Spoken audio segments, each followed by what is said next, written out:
We're back with another episode of the Lacrosse Rundown. It's Charlotte North here on my YouTube channel with ESPN's Jay Alter. Jay, another week down in college lacrosse, and I'm so pumped to chat with you again because one of my favorite things to do is get on here with you, talk to the people, answer some questions, and discuss the craziness that is happening right now in the world of college lacrosse. Well, first of all, Charlotte, we've made some huge upgrades here. We've officially branded this the Lacrosse Rundown. I love it. I mean, this just started with us hanging out at the WLL Championship and now morphing into talking college lacrosse. And what a season to do it, because it, to me at least, feels like, okay, maybe North Carolina and Boston College have separated from the pack, but and Northwestern's kind of definitively third, but 4 through 50 feels like toss it up in the air. Anybody can beat anybody. It has been an awesome start to the college lacrosse season. I look forward to every Tuesday night at 8 o'clock breaking it down with you. Same. I mean, honestly, you said it, but it feels like every single time we turn on the TV, whether it's a midweek matchup that we don't think is going to be close, or it's a top showdown in the ACC or the Big Ten, you name it. It feels like every game is a 2 or 3 goal margin, and it could go either way. So let's get right into it. Let's break down some of the upsets that happened this past weekend. Obviously, there were a lot, but Jay, what stuck out to you? I think when I was looking at the games on Saturday, one that kind of hit my mind when I'm looking at, okay, who's going to break into the top 10? Stony Brook, Johns Hopkins, because those were two teams that I thought this was a litmus test for Stony Brook. This was the toughest team on their schedule. Johns Hopkins had those 2 early losses, but you still felt like they've got the talent to be a top 10 team. And so I'm watching that game. Okay, Stony Brook, I'm ready to, okay, they're top 10. I'm putting them in. They were up 13-8 going into the fourth quarter. Hopkins goes on a 6-0 fourth quarter. Unreal. That's why we play the game. So I'm big on the Blue Jays. That was a statement win on the road at Stony Brook to take them down. They got my upset of the week. And how about Evangelo? Her second game-winning goal, I believe, of the season. She did it against Penn in overtime. It was a huge top 20 win for them. And then she did it again versus Stony Brook. I mean, they look like a complete team. They've got Ashley Mackin. She sits third nationally in goals per game, which says a lot considering the talent that's up there with like a Madison Taylor or a Rachel Clark. But, you know, that team is fun to watch this year. And I'm excited to see them go up against the Michigans, the Marylands, and the Northwesterns in this Big Ten that we talked about last week. But obviously they're making a case for themselves to be considered, you know, one of the top teams in that conference, which is really cool. Obviously, I agree with you because I think quickly, Charlotte, you look at Maryland in particular, right? We don't know. But I think this could be a year where they're vulnerable. And there's only a couple of years that you could say that about a program that is a perennial power in the sport, a dynasty in the sport. Could this be a year where Johns Hopkins finishes above Maryland on the women's side? I mean, could you imagine a Big Ten semifinals without the Terps playing? I don't know, but they're legitimately proving Hopkins is they added a lot of transfers. They added Lacey Downey from Boston College, who's doing phenomenally, fitting right into an awesome role on this offensive end. And with the other two that I mentioned, it's just been a really fun offense to watch. I love the style of play that they have under head coach Tim McCormick. But I mean, there were a number of other upsets as well. The one that caught my eye was James Madison beating Florida. Obviously, Florida was ranked 6th at the time. They beat them by 1 in what seemed like a shootout, 17-16. A lot of goals were scored. Maddie Epke for James Madison. She was a member of the U20 women's national team this past summer, participating, winning gold medal with the U20 team under Kelly Monty-Hiller. But she's been a steady force for them for a long time, kind of in the shadows of Isabella Peterson, who was a Tewaaraton finalist for James Madison. But now she's kind of taking a commanding role of this team. And to see them pull off that win was huge. And obviously they have a lot more that they're going to go up against this season. We're going to mention, you know, their upcoming schedule as well later on, but big win for them. Yeah, I think you look at that matchup in Florida championship weekend a year ago, they were a Final Four team. I think They lost a lot from that team, but I expected them to be in that conversation again. They have built a very consistent program down there in Gainesville. And for James Madison, I think a lot of people saw that 14-2 loss to North Carolina first game of the season and might have written them off prematurely. I think we can toss that game. I think we can just chalk it up to Carolina is really, really good. They're in their own tier with Boston College right now. So you toss that Carolina game, you look at the results since, and this was the statement win. So I'm with you. Huge win for JMU. What else stuck out to you upset-wise this weekend?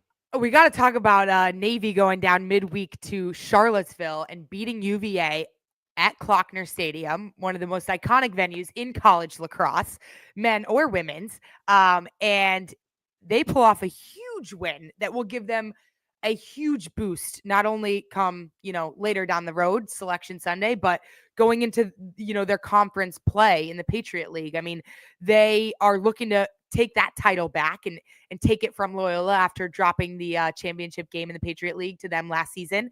But them going in there and senior, Emily Mezzanise was someone I really loved watching because she willed her team to win.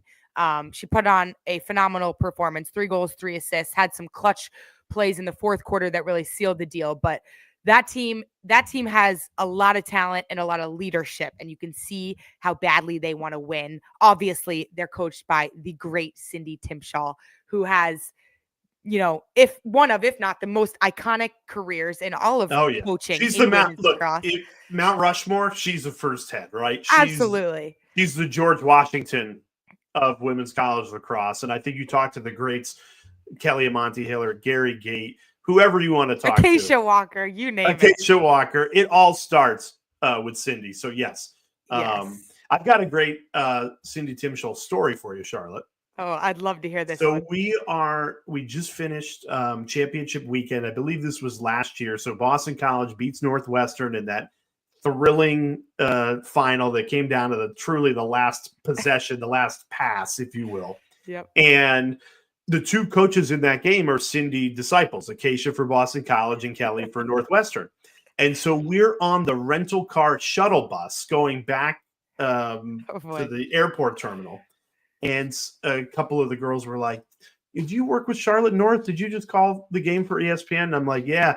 But that woman sitting over there is Cindy Timshaw, who invented the sport and the modern version of it, right? And her coaching tree is endless. And it was just funny because she was on the same, kind of no one bothered her. And I'm like, that is George Washington right there. So literally, anyway, I love it. I love it. I'm always just so in awe being in her presence, all that she's accomplished. And she seems to do it every year, even when people doubt, how much Navy lost in talent every year. She just continues to put out high caliber teams. And you could see the way she's built a culture of true leadership and trust and strength and resilience. And every year they're near the top of the Patriot League, fighting for that automatic qualifier. And sometimes, they're in that conversation of top 10 teams that could potentially make it to championship weekend. Obviously, we saw them do that in 2017, but love Cindy and absolutely was so happy for her in this win over UVA that they had in the middle of the week.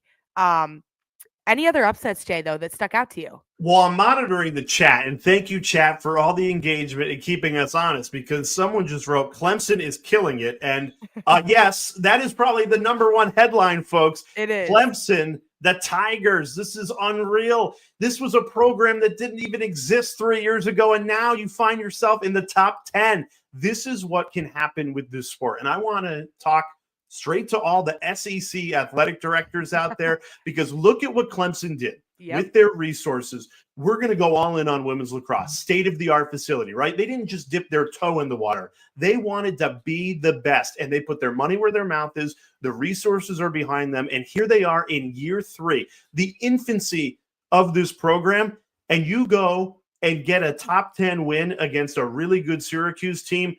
Clemson Tigers, bravo. You have done it the right way, and I'm so happy that the results are back and all the support you've given to this sport. Last season, the first game I called, it was with Drew Carter and Paul Carcaterra came down as well because we shot some of our episodes of the cross together on that field. But we saw in their grand opening, the first game they played in their facility, it was the most ridiculous, I don't even want to say lacrosse facility, but sports facility dedicated to a single team.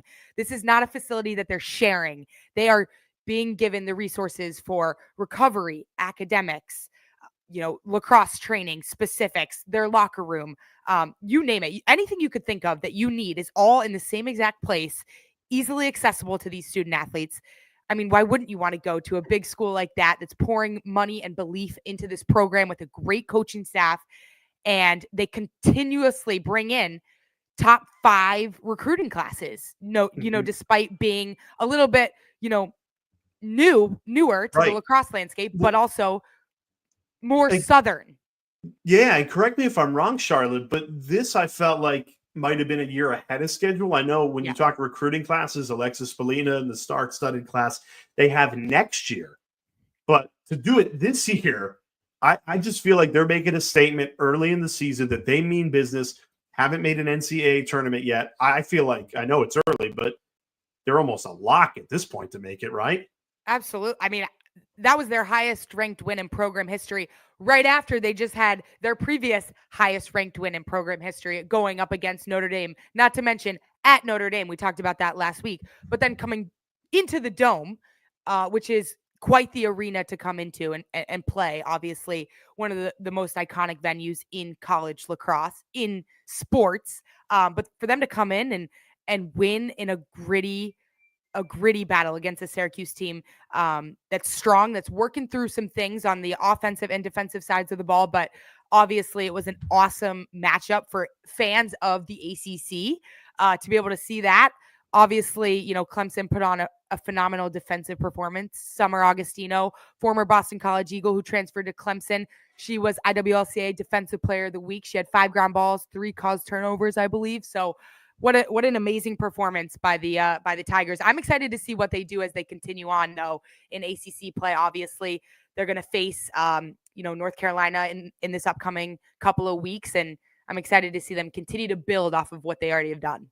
And I think that's really important, Charlotte, because obviously you get excited about February and early March wins, but you've got to sustain this success now. And that can be difficult for a program that hasn't reached this height before. And it all happens on different levels. You could be a program that gets, your first program win. How do you deal with winning for the first time? A team that makes the NCAA tournament for the first time, or a Final Four for the first time, but it's all a process.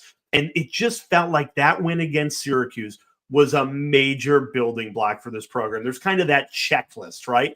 And to take down a top 10 team for the first time, it just felt like this was a program statement win for the Tigers. I couldn't be more happy for them. We're going to keep our eye on Clemson throughout the season. And you mentioned the ACC.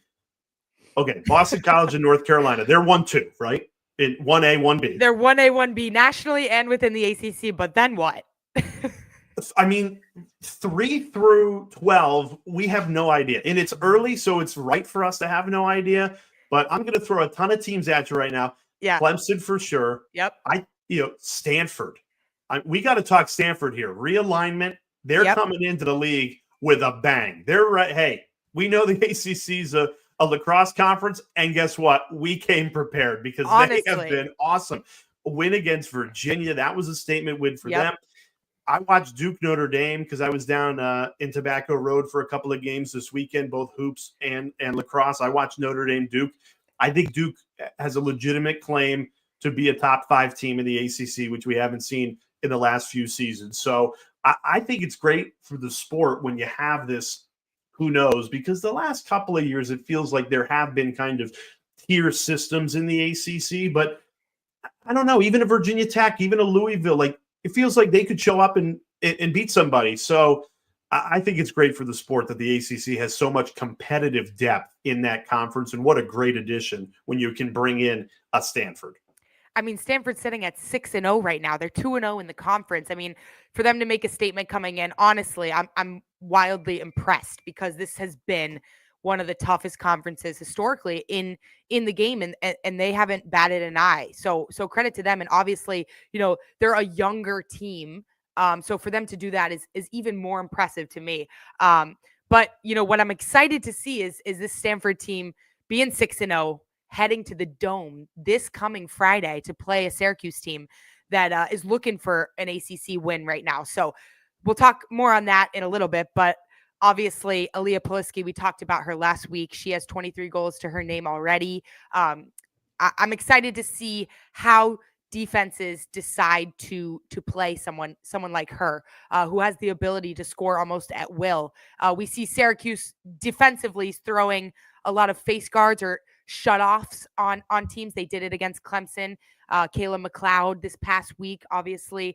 We saw it in the game we called Syracuse Northwestern. They decided to shut off Madison Taylor. But I'm excited to see Stanford go up against the Syracuse team. This is, again, you mentioned Duke beating Notre Dame. It just feels like everyone below Boston College and North Carolina is fighting to get that third, fourth, fifth seed, because that's going to matter to qualify for the ACC tournament, which is new this year. Great point.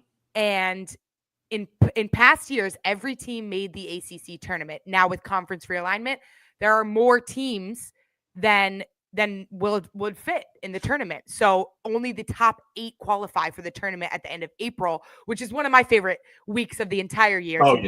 To be there with the crew and to be able to call those games is so much fun. Obviously because of the talent that we see, and every game is an exciting game to watch, and it's on live television. But now you got to earn your way there, right?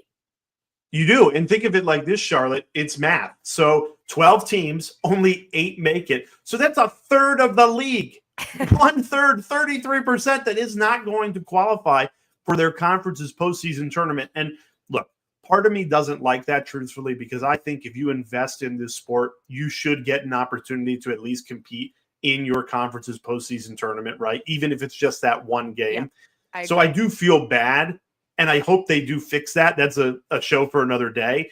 But it intensifies every regular season game matters, because if you have some slippage, it's, oh, okay, don't worry, we'll get him back in the postseason. No, like, you don't get that guarantee. Yeah. And 4 teams are going to be sitting at home out of 12. So I'm glad you brought that up, because that's definitely upping the stakes for these regular season games. No doubt about it. I almost wish, now that you brought up, the stakes with, other sports, I almost wish it was almost similar to men's and women's ACC basketball, because that tournament is always incredible to watch. And you see, teams coming out of nowhere who are peaking at the right time, maybe. And in our sport right now, with the way that the tournament's structured, we are going to miss out on seeing 4 of those teams. But, of course, this race to the top 8 is also going to be equally as exciting. So it's going to be something to look for as we head into March and April. But you mentioned the ACC on the women's side. Let's talk ACC on the men's side. You were down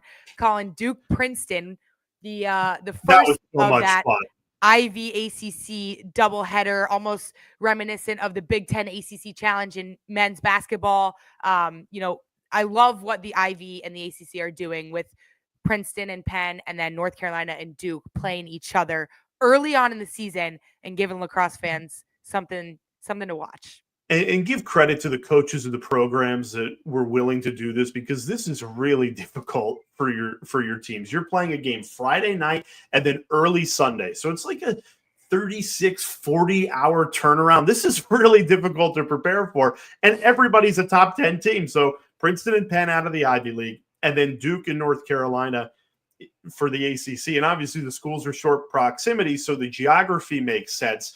But I wish more teams did this. I wish we had more kind of travel partners in the non-conference that, hey, you know what? I'm going to go to Maryland and play Maryland and Hopkins 2 days apart, and then reverse. So I hope this is a trend. They did it last season. This is the second year they're doing it. I'm calling it a tradition. This is the tradition now. ACC, Ivy Challenge, and the games were spectacular. Yep. Friday night was a top 5 lacrosse game I have called. And wow, I've had a front seat to some unbelievable ones. 2022 Women's Championship for me will always be number one, although I promise not to bring that up again because it's okay. even though you play, I know it's okay. You it was a big moment for the sport. It was. But this last year, Syracuse UVA men, similar feel like oh my gosh. Was punch for punch, back and forth, two elite programs. Like I left that game, even though Princeton won 15-14, saying Duke's going to be really good this season. And about the losing team. Yeah. So then for Princeton to follow it up less than 48 hours later and beat UNC, who has been red hot, probably the hottest team in college lacrosse before that loss to Princeton, I was blown away. This is a Tigers team that is the real deal. I think you will see them in championship weekend. I think they can win it all. And people will go, well, how could you say that? They've already lost to Maryland. That was their first game of the season. The Ivy starts late. So for them to turn around 2 weeks later and sweep Duke and Carolina, Princeton Tigers, you have my respect. Yep. But all four teams have my respect because I'm glad that they are doing this because these are the type of weekends that, in my opinion, elevate the sport. And that's what I'm all about. Yeah, absolutely. I couldn't agree more. Again, like I said, it reminds me of the Big Ten ACC challenge that men's basketball does, where you just get really excited early in the season to see what these teams look like because both teams look wildly different. All four of these teams look wildly different. Obviously, Penn didn't have the success they want, but they're the Ivy League. They start way later than everyone, and they have so much room to grow. They have a defense that's experienced, and they'll continue to fill out from there. Princeton, on the other hand, they've got the offense that speaks volumes to this team. They've got how fun are they, Charlotte? It is awesome. You got Nate Kabiri, the Dodger. He can own a matchup on command, and then you've got Coulter McAsee, the shooter, and that's a combo that is extremely fun to watch. You're guaranteed offensive fireworks every time you watch them play. They did it against their old teammate on Sunday in North Carolina in Michael Gianfrancaro, which was ridiculous to see. As a lacrosse fan, you love seeing that early on in the season, but that duo can take that team very far, I believe. Obviously, you mentioned the loss to Maryland, but this Maryland team, they're now the number one team in the country. They just went down and beat Notre Dame, and we'll talk about that in a second, but this was a really exciting weekend on the men's side because of those two teams and the showdowns they had. And obviously the Friday-Sunday schedule gives you a little bit, as a player, it gives you the experience of what championship weekend will feel like when you play two games and you win that semifinal game and you got to turn around and get ready, but with 1 day in between to play in the national championship. And obviously those four programs have a legitimate chance to be there. So to have that experience early on in the season and learn areas that you may change your routine, change your preparation, that's important as well. So you're seeing more and more programs schedule those Friday, Sunday, or Saturday, Monday types of games early on. But I love watching those four teams play. Princeton specifically because of their offensive weapons right now, but they're all four absolutely loaded. And I expect North Carolina to bounce back this coming week. We could do a whole episode on Carolina because going into the season, nobody was higher. I was higher on Carolina than Joe Bresci himself. Okay, I spoke this into existence, Charlotte. I texted you the day they hired Bill Belichick, and I said Carolina is going to have a huge bounce back year. And you were like, you're talking football, right? And I'm like, no, I'm talking lacrosse because Bill Belichick, huge lacrosse guy. He was at the game this weekend. He was at the game. And I just knew, I'm like, just his presence there. Year two of having Petramala as the defensive coordinator, the talent they have on offense, they're young, but they're really good. Dom Petramala and Owen Duffy are two bona fide studs. On their day, they could be the most potent dynamic duo in the sport. And people will go, you're crazy. Just because they're young and inexperienced does not mean that they are not stone cold killers. I think they will continue to get better as the season progresses. Here I am putting like half the country in the championship weekend, but I think Carolina will be there. I really do. I felt it since before the season. And even though they lost to Princeton, again, teams could learn from losses. Yep. I really like what they've done. You go on the road and beat a really good Hopkins team. Yep. So they've done enough to me in the non-conference. Now, How will they hold their weight in the ACC, where they have struggled? Let's admit it. They have struggled in conference play in the ACC the last few seasons, but the last few seasons, you didn't have that man watching your games. This is the Bill Belichick factor. Charlotte, I know you've had some time with Bill Belichick from your time in Boston together. Like, this guy's a lax rat. He loves lacrosse, and he's the best. He's so supportive of the sport in general, and we're lucky that he's a huge fan, and his roots go deep into the sport. But he's a winner. He's competitive, and he's a winner, and he knows exactly the perfect recipe to build a successful team. So you'd like to think that he's sharing some of that good juju around the women's and men's lacrosse offices over there in Chapel Hill, because both teams have the talent to get to championship weekend this season. And so, I mean, if he keeps coming around, they're going to be doing pretty well. I might be crazy and I might have dreamt this, but I feel like since he's gotten there have been 3 kids that have committed that are football and lacrosse players. And even speaking with Duke's head coach, John Danowski, this weekend, he said, those are the kids I look for. I want the multi-sport athletes. And I feel like if you're a multi-sport athlete, you're now even more attracted to going to Carolina because of that factor. So we could do a whole episode on Carolina, but just know that we are both in on them. I mean, you don't think I'm overhyping them, right? Or people, I mean, should I check the mentions here? Like, I don't want to overhype. No, I think it's proper hype.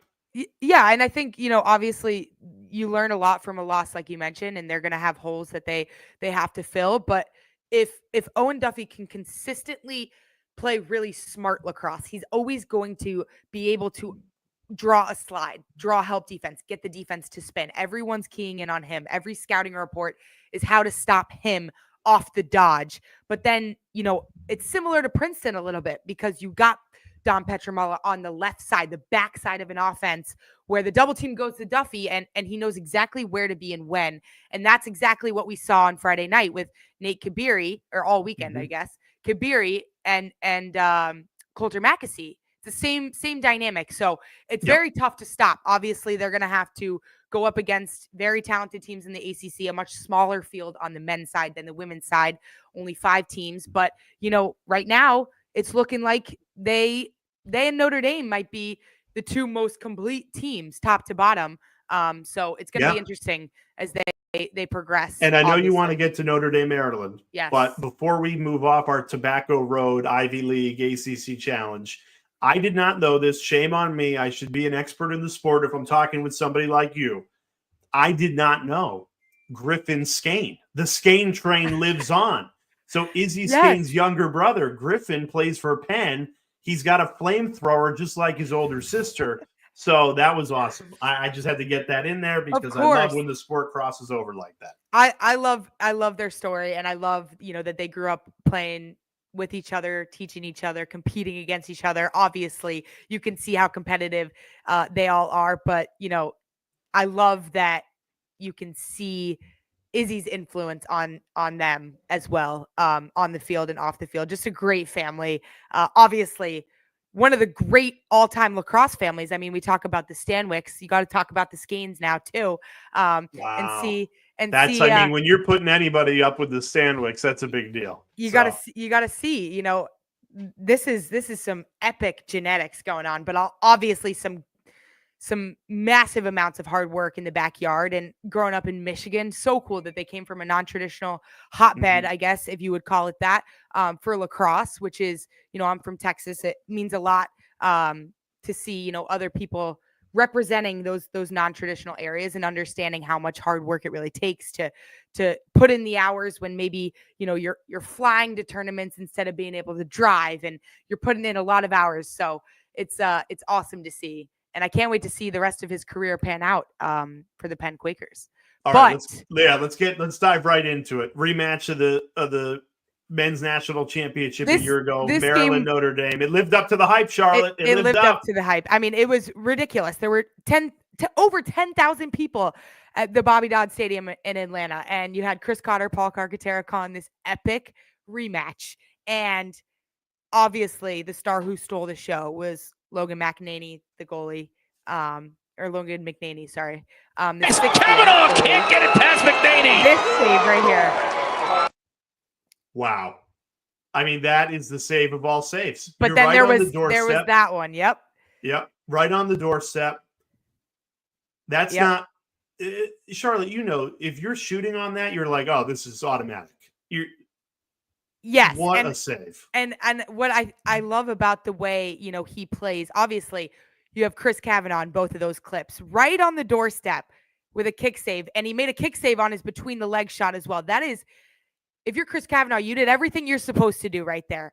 Catch, turn, shoot, change levels, change locations. Same thing on the other one. Right on the doorstep, left hand throws a fake high, tries to reach around with his stick to get a better angle on the backside pipe, and he saves it again with his leg. So you're doing everything you're supposed to do. That's just a ridiculous save back to back for the goalie there. Obviously, he was the game sealer, and there's a reason he's wearing the number one, the famous number one jersey for the Maryland Terrapins, the men's lacrosse program, passed down to the all-time greats each season.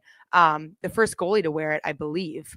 But that was an unbelievable day just for the sport, to see 10,000 people there in February and to be treated to a matchup like that. I would hope to see them see each other again, hopefully down the line, maybe in the playoffs.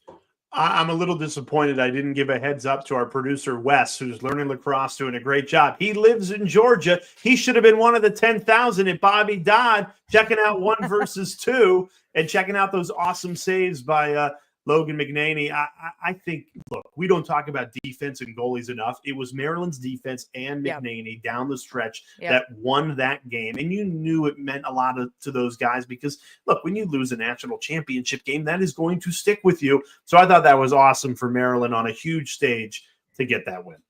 Absolutely. Yeah. I mean, we talked about their defense, but, Urksa and that Maryland offense, they also, I think people question that side of the ball for them.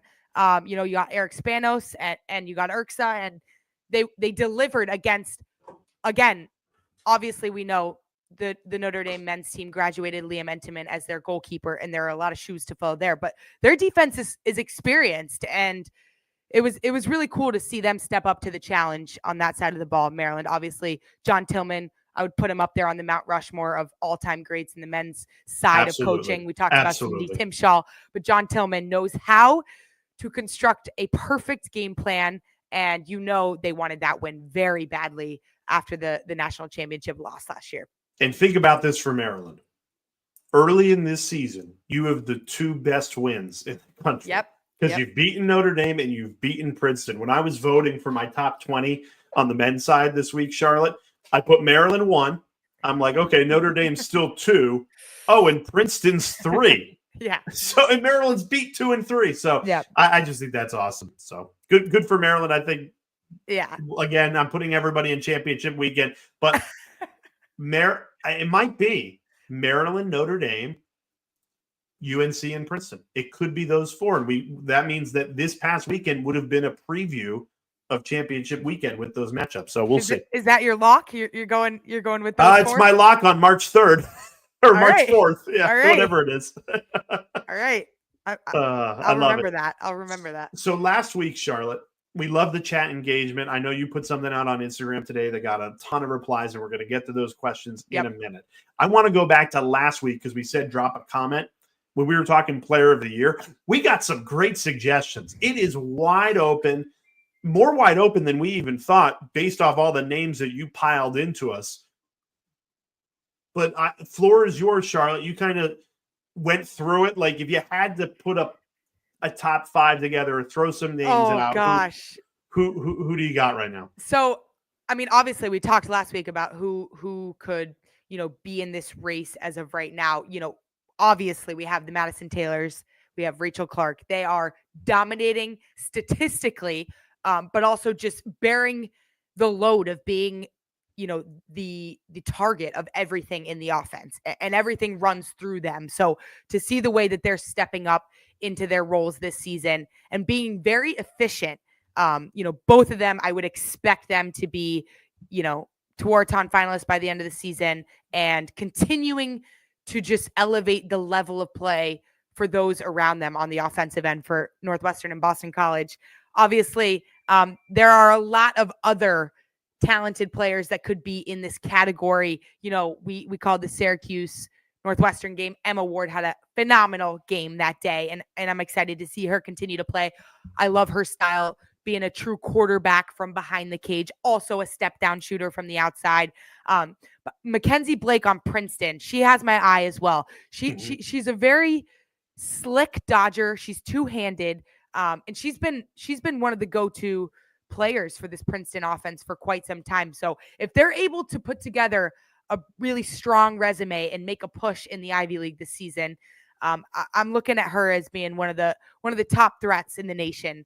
And then, you know, Ashley Mackin, we mentioned her for Johns Hopkins. She's been ridiculous to start the season. Obviously, we mentioned their wins, which weigh heavily, but she's been someone, you know, alongside Ava Angelo that I've loved watching on the offensive end as well.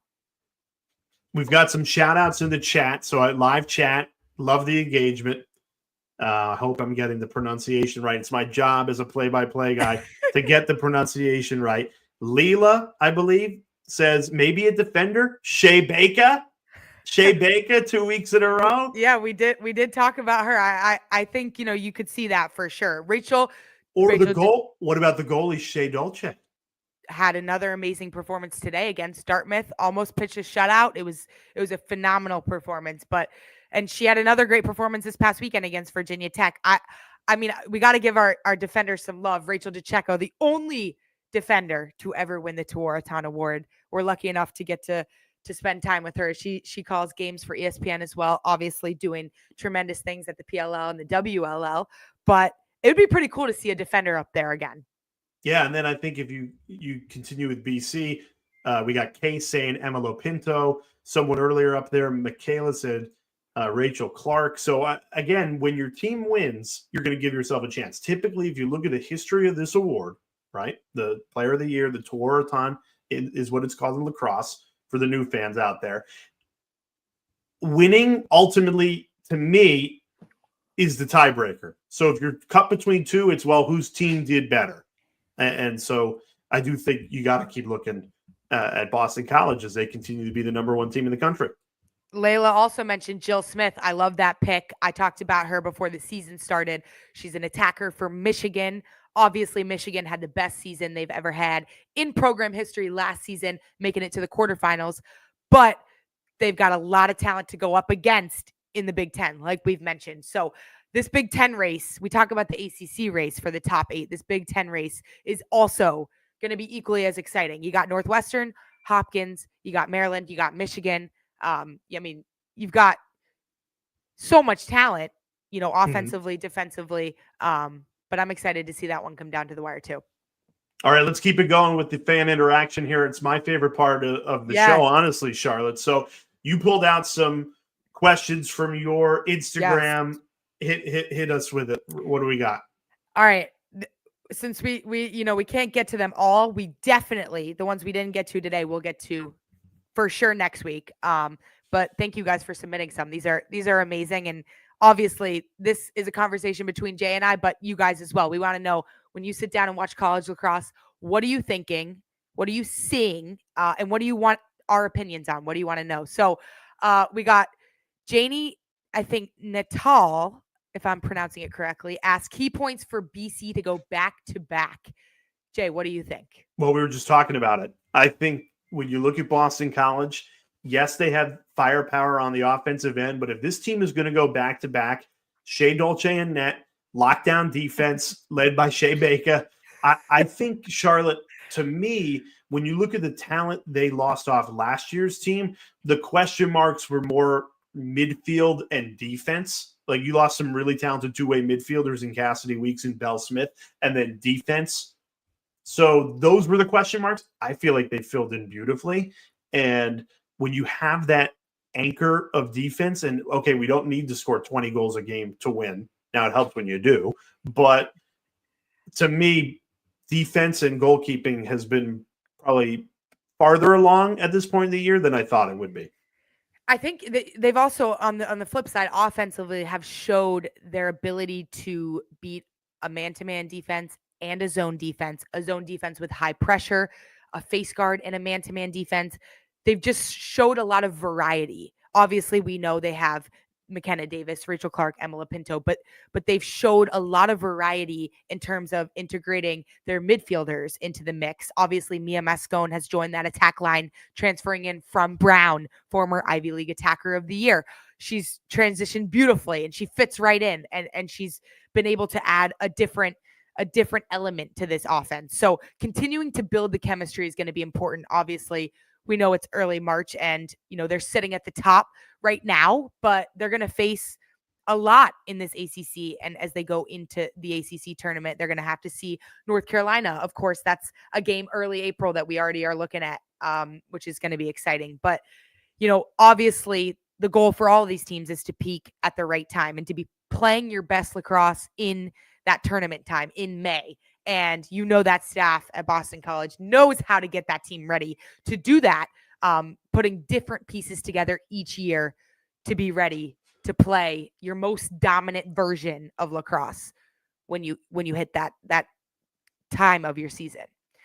That's a great question, though. I love it. All right, next one. Michaela had a great one. She said, thoughts on North Carolina this week? We've obviously talked about it a little bit with different talent they have returning from injury. Of course, last year had a few star players sidelined due to injury. More than a few, Charlotte. It felt like half the team was sidelined last year, but I think that could be your secret sauce when you take that time away from the game and realize how much it means to you, how valuable it is. Maybe you dig that extra inch deeper that can take a good team and make them a great team. And I feel like Carolina's come out with the fire of a group of players that feels like they didn't get to do this last season because it was taken from them with injuries.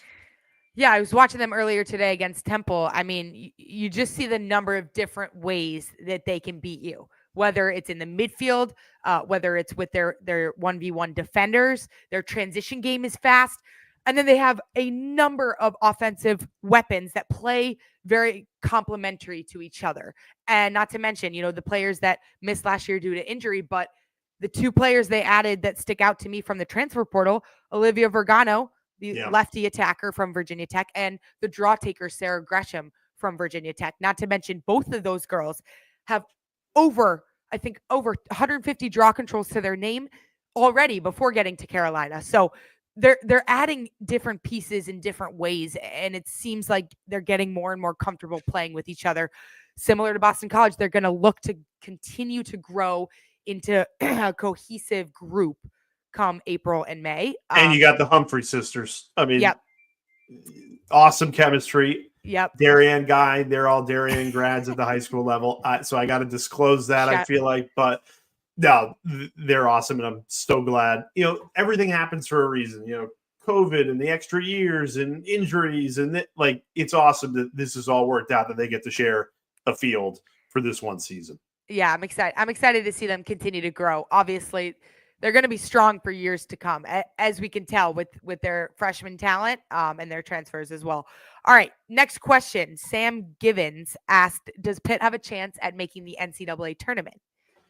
To be honest, if you asked me this a couple of weeks ago, right after that win against Penn State, I would have said yes. But I look at their rest of the season and it's like, the ACC is so competitive. Now, the good news is you have plenty of opportunities to stack resume wins, but a criteria to make the NCAA tournament is you have to be above 500. And you look at the gauntlet in the ACC, and I just don't know. I mean, the Penn State win's awesome, but you got to stack good wins on top of that one as well. Yeah, no, I would agree. I think, they have a more veteran-led offense than people would think. Sydney Naylor, Jenna Hendrickson, Avery Moon, three names that we've been talking about for a long time on this Pitt offense. But again, are they going to be able to get to that point where they can take down a couple of these ACC teams that they're about to go on and play? And, it would be really awesome for the sport to see them in Charlotte, North Carolina in April alongside a Stanford and alongside, all these other ACC teams that we're talking about, like Clemson, who are starting to dominate a conference that was dominated by our Notre Dames, Virginias, North Carolinas for so long in this sport. It would be very, very cool to see them, at the ACC tournament and then compete to try to win their way into the NCAA tournament. Totally agree with you. And I think that's a great question. You don't have to just ask us about the top two teams like a Boston College and North Carolina. We'll talk about everybody. So awesome question about Pitt. Let's keep it rolling, Charlotte. All right. Next question. Nola Patty asked tips for motivation when the season gets hard. I love this question because it suits any level of lacrosse player or any athlete. Obviously, the season is a long one. We're talking about these teams. We're talking about what may happen at the end of the season. But, it's still the first couple of weeks of the season. And for anyone out there who's playing in their spring seasons, maybe they haven't started, they just had tryouts, or they're in the middle of things right now, it can feel like a grind. Obviously, you wait all year long to get to lacrosse season. You train, you prepare, you do everything you can so that you could just go out there and play and have fun and win with your teammates. But at points, you're going day to day, and the weeks can feel long, right? As you build and you slowly try to put together the best team that you can. And sometimes that takes hitting, bumps in the road, as we did a couple weeks ago in the WLL, the Boston Guard. We lost our first game. We lost our scrimmage against New York. And you take a look in the mirror, you reset, and you allow yourself to realize, why you love the game so much. And that's, going out there and being with your teammates and enjoying the little moments. Honestly, like when season gets really long and hard and it feels like a grind and you're having 3-hour practices and you're watching film and you're going to the wall and doing extra stick work late at night, the motivating factor a lot of times is your love for the game and your passion for it, but more importantly, your love for your teammates and your desire to want to give them everything you have. And that pushes you to want to be better and continue to work hard, even when you may not want to pick up your stick after a brutal loss or after maybe a not so great game on your end. Trust me, been there. But early on in the season, you learn a lot about yourself. You learn a lot about your teammates, and you learn how to get back up even when it feels like things are taking a little bit to come together. And, Jay, that makes me think about all the teams we're talking about and how they could look wildly different when we sit down in a couple of weeks at the ACC tournament, or even before that when the regular season's coming to an end. So it's an awesome journey that we go on, because obviously it culminates in championship weekend and, someone winning a national championship. But the journey is just as fun to obviously, break down with you, but enjoy as a lacrosse fan. Yeah, I mean, obviously I'm not the All-American athlete you are, Charlotte, but what I will say is I cover a lot of different sports. I've been around a lot of different athletes, and it's the ones that have gratitude that I feel like don't find themselves in those moments, just because win, lose, or draw, if you have gratitude and, okay, one day I won't be able to pick up the stick and play the game I love, just being so present and so in the moment, that's the gift. And I also feel like if you're having a difficult stretch, you can be the change agent in turning that season around. View it like that. Like, okay, I can impact my teammates, my coaches, and be that positive, grateful player. And again, a lot more than I do, Charlotte, but that's just my 2 cents. Awesome question right there. No, you've watched a lot of teams, climb a steep mountain and overcome a lot. And a lot of times those are the teams that win. When we won the national championship in 2021, we went down to North Carolina in mid-March and we lost by 11, I think. I think it was 21-9. Yeah. Maybe we lost 12. 12, yeah. Yeah. And that was the moment where we sat down and committed as a group to turning into a new team, a new version of ourselves, flipping the script a little bit, changing a gear, doing anything that we could to continue to put the pieces together. So understanding it's never going to come together at the beginning. It's never going to be about what you do in the beginning of March or even in the middle to end of March. It's really about building as a team. And that takes a lot of perseverance. But to all you guys that are out there competing, it's the best part about playing team sports. You get to go out there and be with your teammates and do what you love. So soak it all up. Because like Jay said, you never know, how long you'll be able to do it. And, we're very fortunate to be where we are in our sport, to be at a time where more people are playing than ever, more games are on TV than ever, and there's a lot to be excited about. But we got one more question, Jay. Lily asked, will there be more teams in the WLL in the future? Good question. I mean, shoot. The honest answer is I hope so. I mean, what the product that those 4 teams put on the field, if you can continue to find that high quality talent, and Charlotte, I mean, just off the top of my head, yes, because if you had it in the summer instead of February, you could add a lot of talented players that are also college coaches and couldn't be available for that week in February. Marie McCool, Allie Kennedy come to mind. There's dozens of others. Sam Apuzzo, absolutely. The great Sydney Scales, who I love. Yep. And I just feel like the other thing is, too, much like recruiting classes, you're going to keep stacking these classes of graduating talent. I mean, there's probably, again, off the top of my head, 15 players that would make a WLL roster that are currently seniors. So I just feel like, as you continue to graduate this talent and maybe move it to sustaining it in the summer, I think you could definitely fill 2 more rosters at least. What do you think?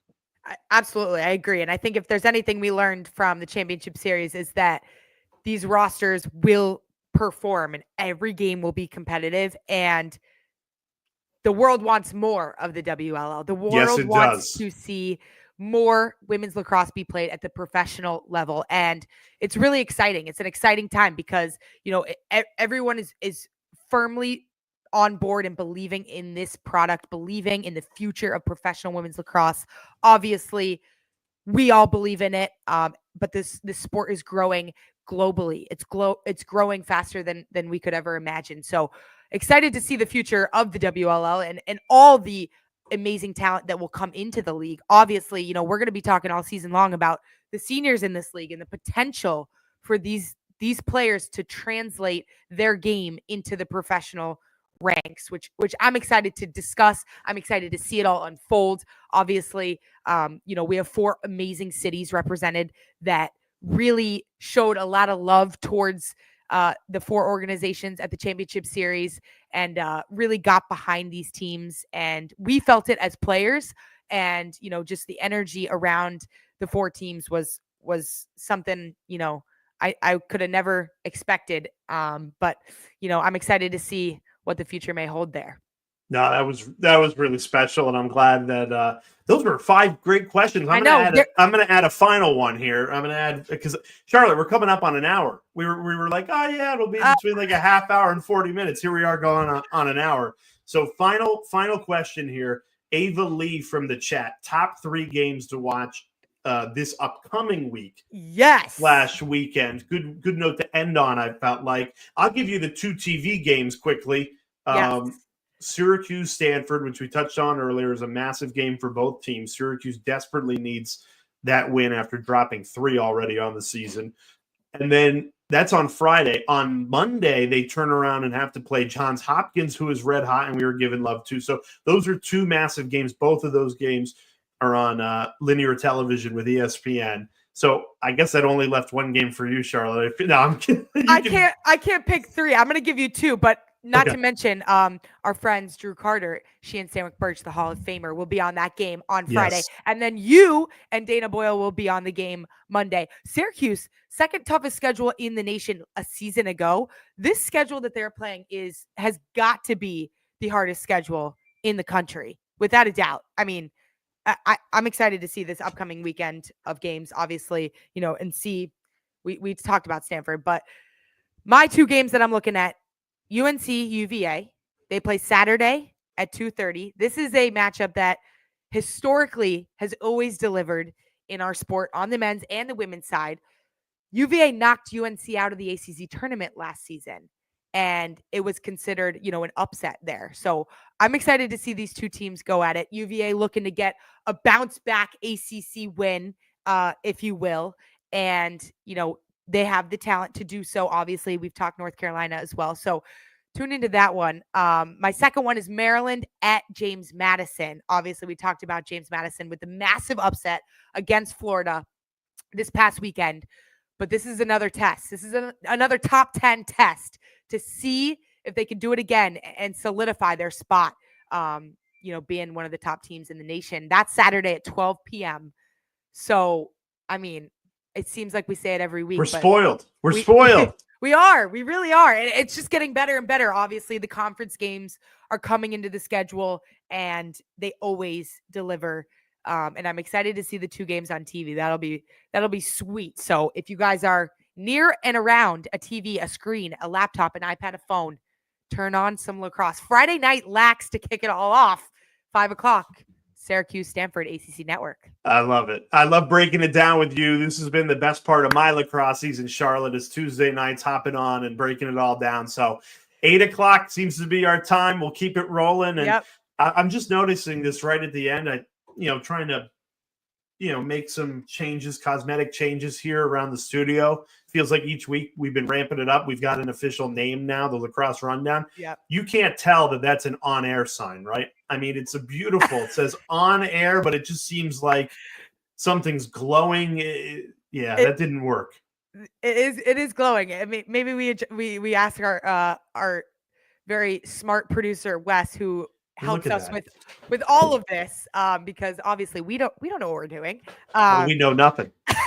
We do know lacrosse, though. That's for sure. But yeah, if you guys tune into college lacrosse this weekend, make sure you let us know in the comments of this video. Once this video concludes, this will be uploaded into the video section of my YouTube channel. You've got to subscribe, like the video, and then comment what game you're most excited to watch, and then questions you want us to answer. So we featured some questions tonight. We're going to do that every week. Any questions you guys leave on the video, we will answer. And it could be related to women's college lacrosse, men's college lacrosse, the sport in general, the professional landscape, you name it. We're just here to break down what we see and what we love about the game and talk to you guys. So thank you guys for joining us. Jay, until next time. Good luck. You're the best, Charlotte. All right. See ya. See ya. Thanks.